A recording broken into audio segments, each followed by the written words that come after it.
Hello, today we shall continue with session 4, and in session 4 we will be discussing regarding wave particle, duality, de Broglie equation and uncertainty principle.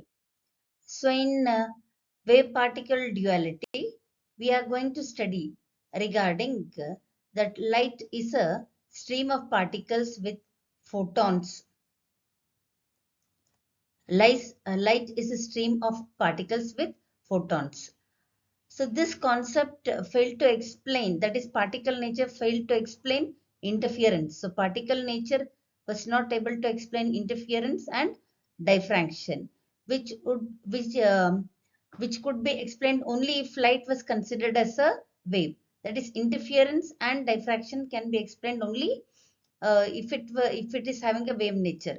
The phenomenon of black body radiation and photoelectric effect could be explained only if it is considered as a particle nature. So it was stated that the particle, that is any particle, is going to have dual character, that is wave wave wave as well as a particle nature. So when we come to de Broglie's equation,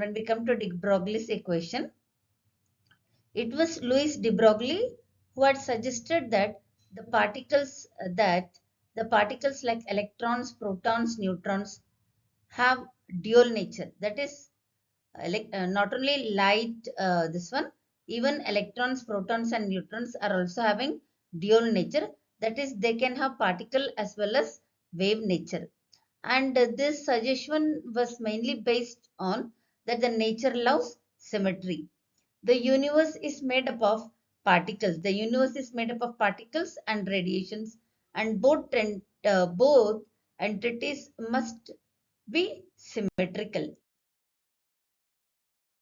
It was Louis de Broglie, a French physicist, in 1924 advanced the idea of photons, that is, all material particles such as electron, proton, atoms, molecules, a piece of chalk paste, a piece of stone, or any particle, anything microscopic or macroscopic, also possessed dual nature. So in 1924, de Broglie had stated that any particle that is microscopic or macroscopic particles also possess dual character. The wave associated with particles were called as matter waves or de Broglie's waves. Now, de Broglie's equation was derived from the uh, two important relation, that is Planck's quantum and Einstein's. So Planck's equation gives us E is equal to h nu, and Einstein's equation states that E is equal to mc square.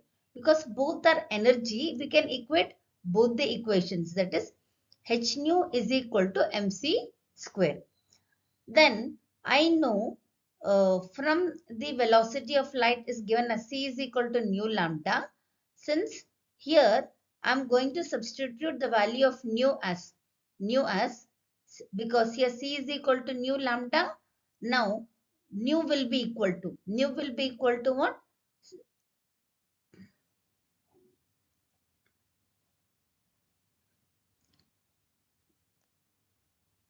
So nu will be equal to, because here nu will be equal to c by lambda. So I'm going to substitute that over here. I'm going to substitute that over here. That is, h will be equal to c by lambda. That is, I'm substituting, and I'm going to cancel the terms. That is cc, and my expression will be equal to lambda is equal to h by mc. But mc is nothing but mass into velocity, because here c is the velocity of light. Mass into velocity is also given as momentum. So I'm going to replace mc as p. So this is the de Broglie's equation, that is lambda is equal to h by mc, or this is equal to h by p. That is, I can calculate the wavelength. Next, coming to Heisenberg's uncertainty principle. Heisenberg's uncertainty principle states that it is impossible to determine or is or it is impossible to specify at any given instant both the momentum and position of subatomic particles like that of electron.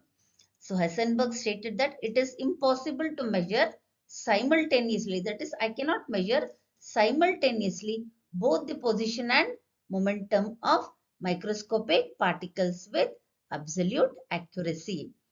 That is, if delta x is the uncertainty in position and delta p is the uncertainty in its momentum, then delta x into delta p will be given as h by 4 pi. But students, as I know, momentum p is given as mass into velocity. Now mass is remaining constant, so uncertainty in momentum I can even write it as delta x into delta p. Delta p I can even write it as m into delta v. So the equation can also be represented as delta x into delta v will be equal to h by 4 pi.